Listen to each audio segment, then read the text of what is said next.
In this video, we're computing the moment of inertia of a rectangular slab of mass m, width a, and height b, rotated about an axis passing through the center of mass and perpendicular to the plane of the slab. So in the picture, the type of rotation we're talking about here is that we're spinning this whole thing clockwise and counterclockwise. And to get this done, we're going to slice the rectangular slab into thin horizontal rods with infinitesimal mass dm. And my motivation for doing it this way is that ultimately when we set up a moment of inertia integral for this thing, we only have to deal with one variable, y. So that makes the problem accessible to my first semester physics students who are concurrently taking Calculus 2. So there's our thin slice. We called the mass of it dm because it's infinitesimal. We're locating it with a variable y measured with respect to a horizontal line passing through the center of mass of the slab.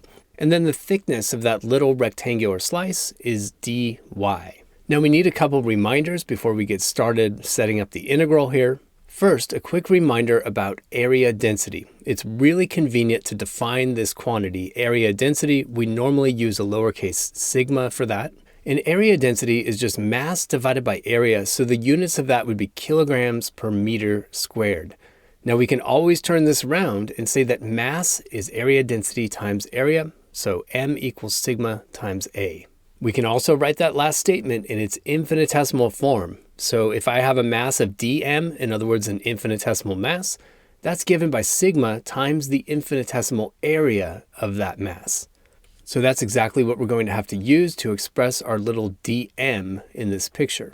Finally, here's a quick reminder of the parallel axis theorem. And I'll post a link to the video where the parallel axis theorem was first derived. So the idea with the parallel axis theorem is that if I know the moment of inertia of an object with respect to its center of mass, and I want to find the moment of inertia with respect to a parallel axis, then all I have to do is take the moment of inertia with respect to the center of mass and then tack on this term, this md squared term, where I take the mass of the object I'm talking about and I multiply by d squared, where d is the distance between the object and the parallel axis. So what I'm talking about in the context of our rectangular slab here is that we have this little rectangular slice dm. We're going to be able to find the moment of inertia through the center of mass of that guy by using a previous formula for the moment of inertia of a thin rod through its center of mass. But to find the moment of inertia contribution for that thin slice with respect to this rotation axis through the center of mass of the slab, we're going to have to use the parallel axis theorem and tack on this md squared term, where d is actually y, the distance between the two parallel axes. So we get started on setting things up, and the first thing I want to do here is write down an expression for dm. So again, we're going to use this idea that it's area density times area, so sigma dA for that little rectangular slice. But we can write the dA as the width of that slice times the thickness of it, so that's going to be sigma times a times dy.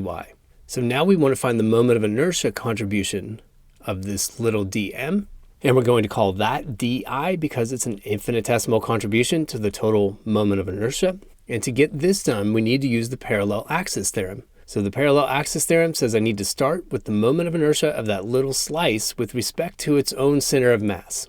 And recall, that's given by 1/12 times the mass times the length squared. And I'll post a link to the video where that was derived. So we have 1/12 times the mass, but that's dm, times the length squared, that's a squared. Then we have to tack on another term where we use the mass of that little slice, that's dm, and multiply by the distance to the parallel axis squared. That's going to be y squared. So that's going to give us the moment of inertia of this little rectangular slice in this sweeping motion here, where we're rotating with respect to the center of mass of the rectangular slab, instead of just spinning the little slice around its own center of mass. So we can go ahead and factor the dm out of these two terms, and then we'll go ahead and replace that with sigma a times dy. So this gives us di is equal to 1/12 a squared plus y squared. That's just getting the dm out of there. Then multiplied by dm, but that's sigma a dy. And at this point, our moment of inertia contribution is phrased entirely in terms of a single variable y. And this is really good news for my single variable calculus students taking my physics class. We're ready to integrate, and find the total moment of inertia. So the total moment of inertia I is going to be the sum of all the dI contributions. That's what an integral does. It's a summation device for adding up infinitely many infinitesimal contributions and giving you the total. Now we sub in our expression for dI, and this is a y integral.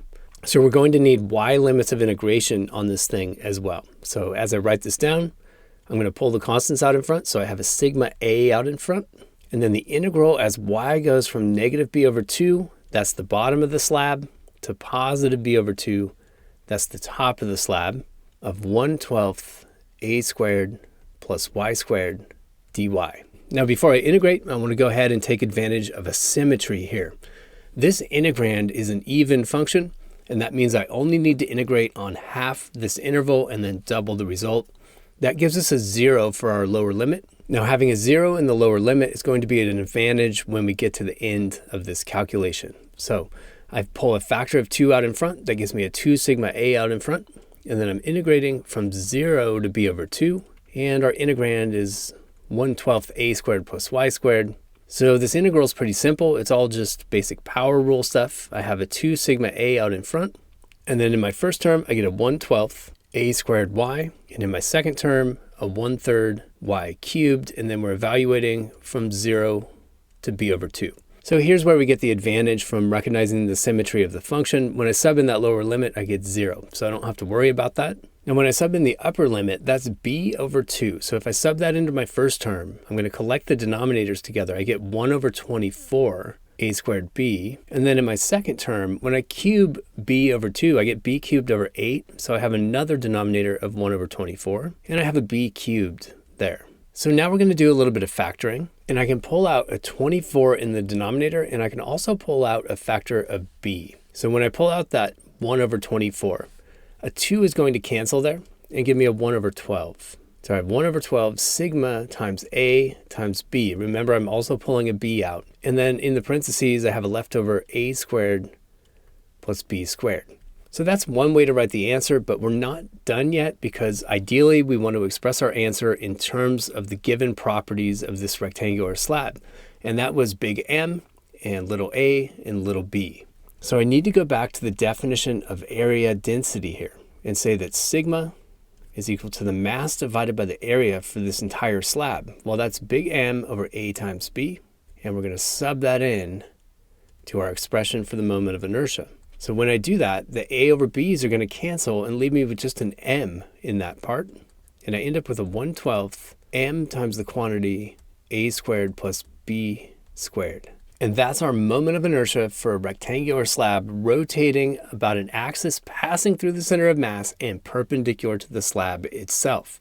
In the next video, we're going to compute the period of oscillation of this slab if we drill a hole near the corner and allow it to oscillate as a physical pendulum. I'll post a link to that video at the upper left of the end screen, and I'll see you there.